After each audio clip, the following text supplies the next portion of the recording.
안녕하세요. 진달래 약사입니다. 오늘은 베타글루칸에 대해서 한번 이야기를 해보려고 하는데요.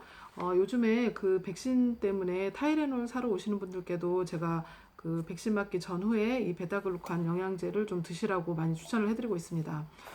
베타글루칸은 주로 효모나 버섯, 곡류의 세포벽에 들어있는 다당체 성분을 말하는데요. 우리가 버섯 종류는 특히 막 항암 효과가 뛰어나다고 이렇게 많이들 말을 하잖아요. 특히 이제 항암 효과로 뛰어난 버섯들이 있는데 그 버섯들이 항암 효과를 발휘하는 이유 중에 하나가 이 베타글루칸 성분이 풍부하게 들어있기 때문입니다. 그래서 베타글루칸은 먼저 이렇게 우리가 베타글루칸 성분을 먹어주면 먼저 흡수되기 전에 먼저 장에서 장 면역계를 활성화하는 효과가 있고요. 또 이게 흡수가 되면 몸 안에 들어가게 되면 면역 세포 중에 수지상 세포라는 게 있어요.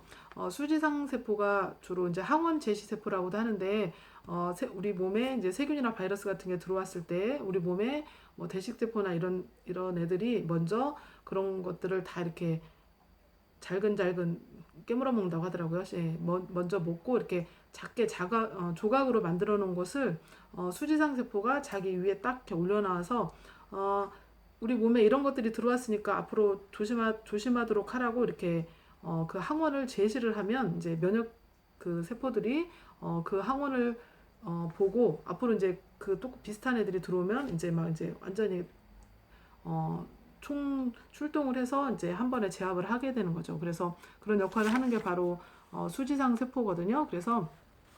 그런데 이 수지상 세포의 표면에는 패턴 인식 수용체인 TLR4라는 수용체가 있습니다. 근데 이 베타글루칸이 이 TLR4 그 수용체를 자극을 직접 하게 되면 이 면역 반응이 활성화가 되게 되거든요. 그런데 두 가지 면역 반응을 유도하게 됩니다. 첫 번째는 TH1 면역 반응인데요.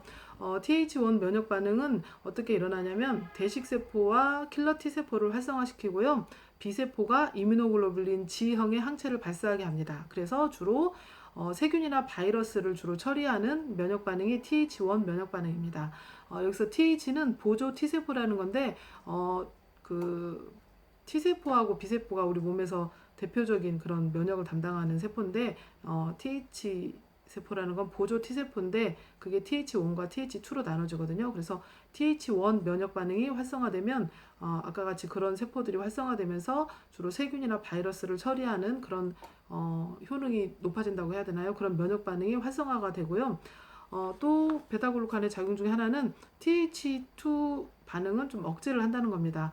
TH2 면역 반응은 주로 그 B세포가 이뮤노글로불린 E 항체를 이렇게 자꾸 더 내보내게 하는 그런 면역 반응인데 이뮤노글로불린 E 항체가 많아지면 뭐 여러 아토피나 알러지 같은 이런 알러지 반응이 더 쉽게 유발이 되거든요. 그래서 베타글루칸은 그 두 가지 역할을 하는데 TH1 면역 반응은 높여주고 그 알러지를 유발하는 TH2 면역 반응은 낮춰주는 효과가 있습니다. 그래서 어떤 한 가지만을 높아지게 하는 게 아니라 세균이나 바이러스 이런 거는 더 잘 처리하게 해주고 그 대신 알러지나 이런 것은 좀 억제되게 해주고 이런 면역 조절 작용을 가지고 있습니다. 그래서 제가 그 백신 맞을 때 베타글루칸을 더 추천하는 이유가 저는 그 백신을 맞고 생기는 거의 대부분의 부작용이 너무 면역 과잉 반응이라고 생각을 하거든요.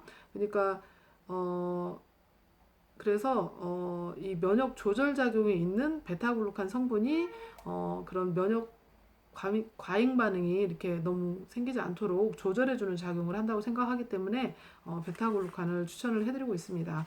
그래서 저도 그 2차 백신을 맞을 때 이렇게 먹었었고요. 또 제가 뭐 지인들이나 가족들에게 많이 줘보고 있는데 아직까지 제가 드린 분들 중에서는 대체로 드시고 이렇게 맞으신 분들은 훨씬 좀 덜 부대끼고 백신을 그 맞고 그 이후에 이렇게 반응이 너무 그 심한 반응은 나타나지 않고 좀 완만하게 그걸 좀 잘 넘기셨던 것 같아요. 그래서 저뿐만 아니라 많은 약사님들이 약국에 가시면 백신 맞기 전후에 요걸 좀 드시라고 베타글루칸을 드시라고 추천을 해드리고 있을 겁니다. 그래서 저도 뭐 모든 분께 추천해드리진 않지만 좀 물어보신 분들께는 많이 추천을 해드리고 있는 편이고요. 그래서 이 베타글루칸은 면역 그 활성화 작용과 또 알러지를 유발하는 그런 면역을 좀 조절하는 그런 작용이 있기 때문에 평상시에도 우리가 백신을 많더라도 또 이렇게 돌파 감염이 생길 수 있다고 그러잖아요. 그래서 좀 평상시에 면역력이 좀 약한 분들은 백신을 맞았다 하더라도 이 베타글루칸을 좀 영양제로 꾸준히 복용을 해주시면 좋고요. 또 이제 어떤 사정에 의해서 좀 백신을 못 맞으시는 분들 있잖아요. 저는 좀 몸이 평상시에 너무 안 좋으셨던 분들은 사실 백신 맞는 게 굉장히 좀 두려우실 거라고 생각을 해요. 그래서 그런 상황들 때문에 백신을 못 맞고 계신 분들이라면 이 베타글루칸을 좀 꾸준히 드셔주시면 좀 더 안심이 되지 않을까 이런 생각이 듭니다. 그래서 이런 뭐 백신, 코로나 백신과 상관없이도 평상시에도 면역력이 많이 떨어져 있고 아니면 면역이 너무 어떤 면으로는 과잉 활성화돼서 뭐 알러진, 아토피 이런 걸로 좀 고생하시는 분들이라면 두 가지에 다 도움이 되니까 그런 의미에서 베타글루칸을 꾸준히 드셔주시면 좋을 것 같습니다. 그리고 베타글루칸은 간 기능을 좋아지게 하는 간 보호 작용도 있고요. 또 콜레스테롤을 낮춰주는 효과도 있다고 그래요. 그래서 겸사겸사 더 좋은 효과들이 같이 있으니까 좀 꾸준히 영양제로 복용을 하셔도 되게 좋을 것 같습니다. 오늘은 베타글루칸에 대해서 말씀을 드렸습니다. 감사합니다.